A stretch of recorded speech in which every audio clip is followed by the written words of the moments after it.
9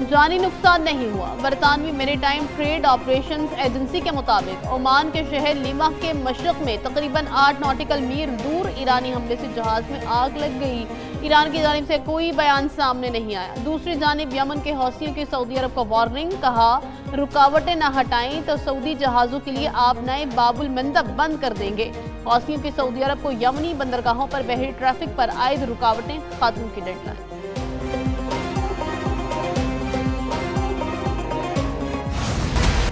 آپ نئے ہرمز میں LNG جہاز پر حملہ، عالمی منڈی میں تیل اور قدرتی گیس کی قیمتوں میں اضافہ۔ قدرتی گیس کی قیمت بڑھ کر $3.27 تک پہنچ گئی۔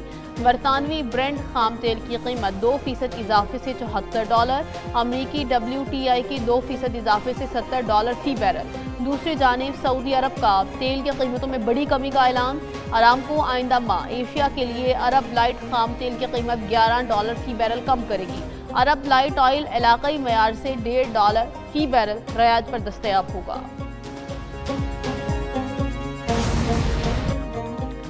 امن اور ترقی کے لیے مل کر کام کرنا وقت کا تقاضا ہے۔ صدر آصف زرداری کی کرغز ہم منصب کے ساتھ گفتگو، کہا دونوں ملکوں میں دوستانہ اور برادرانہ تعلقات ہیں۔ کرغزستان خوبصورت ملک ہے، یہاں آ کر خوشی ہوئی۔ صدر صادق نے کہا پاکستان کے ساتھ برادرانہ تعلقات کو نئی بلندیوں تک لے کر جائیں گے۔ توانائی کے شعبے میں تعاون اور کاسا 1000 منصوبے پر عمل درآمد کے لیے پرعزم ہیں۔ صدر آصف زرداری کی کرغزستان کے ہم منصب سے ملاقات، صدر کے اعزاز میں ثقافتی کمپلیکس میں استقبالیہ تقریب۔ کرغز صدر نے آصف زرداری کا خیر مقدم کیا۔ تقریب میں دونوں ملکوں کے قومی ترانے بجائے گئے۔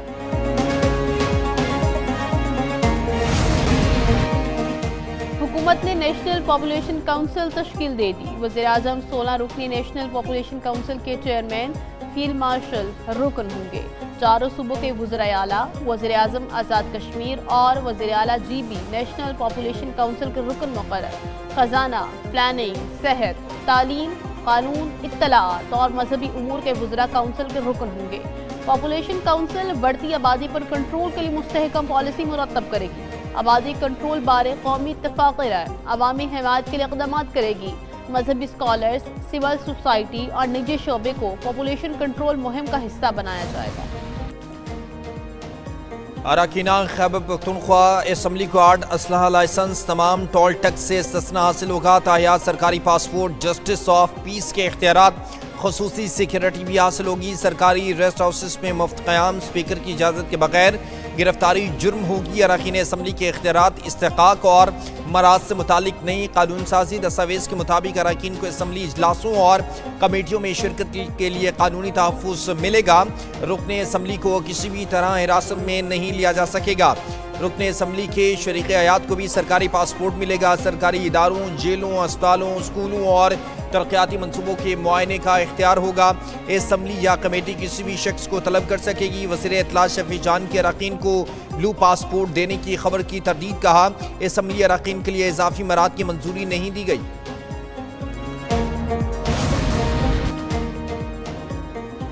خیبر پختونخوا اسمبلی کے نئے قانون میں میڈیا سے متعلق سخت دفعات شامل۔ اسپیکر ایوان کی کارروائی کے اشاعت یا نشریات روک سکے گا۔ پابندی کی خلاف ورزی پر 6 ماہ قید اور 10 لاکھ روپے جرمانہ ہوگا۔ اسمبلی کارروائی مسخ کر کے رپورٹ کرنے پر 3 سال قید، 3 لاکھ جرمانے کی تجویز۔ اسپیکر پر جانبداری یا کردار پر الزام لگانے پر سزا کے شق شامل۔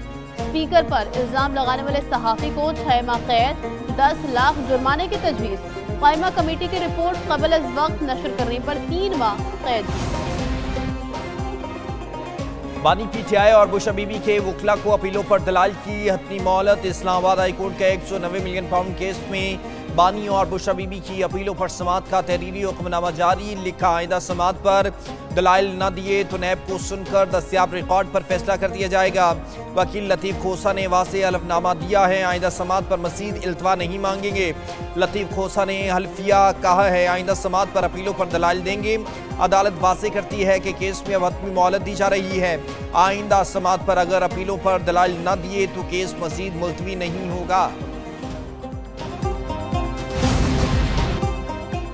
رجسٹرار کو درخواستیں ناقابل سماعت قرار دے کر واپس کرنے کا اختیار نہیں، وفاقی آئینی عدالت نے اہم فیصلہ جاری کر دیا۔ درخواست قابل سماعت ہونے یا نہ ہونے کا تعین صرف عدالت کر سکتی ہے۔ رجسٹرار آفس صرف انتظامی نوعیت کے اعتراضات عائد کر سکتا ہے۔ رجسٹرار آفس درخواست صرف رولز کے خلاف دائر ہونے پر واپس کر سکتا ہے۔ رجسٹرار آفس کسی صورت عدالتی اختیارات استعمال نہیں کر سکتا۔ رجسٹرار آفس کسی آئینی درخواست کو غیر سنجیدہ بھی قرار نہیں دے سکتا۔ جسٹس حسن اظہر نے رجسٹرار اعتراضات کے خلاف چیمبر اپیل کا فیصلہ جاری کیا۔ گندم ذخیرہ اندوزی اور محکمہ خوراک میں اصلاحات۔ سندھ کابینہ میں اہم فیصلے۔ وزیر اعلیٰ مراد علی شاہ کی زیر صدر کابینہ کا اجلاس۔ گندم کے ذخائر، مارکیٹ کی صورتحال اور مجوزہ قومی پالیسی کا جائزہ۔ وزیر اعلیٰ کا فلور ملز اور تاجروں کی ذخیرہ اندوزی اور مصنوعی قلت کا نوٹس۔ کہا گندم کی ذخیرہ اندوزی برداشت نہیں کی جائے گی۔ آٹے کی قیمت میں استحکام کے لیے ذخیرہ اندوزوں کے خلاف بلا امتیاز کارروائی کی جائے۔ محکمہ خوراک کو جدید اور ٹیکنالوجی پر مبنی ریگولیٹری ادارہ بنایا جائے۔ محکمہ خوراک پالیسی سازی، نگرانی اور غذائی تحفظ پر توجہ مرکوز کرے۔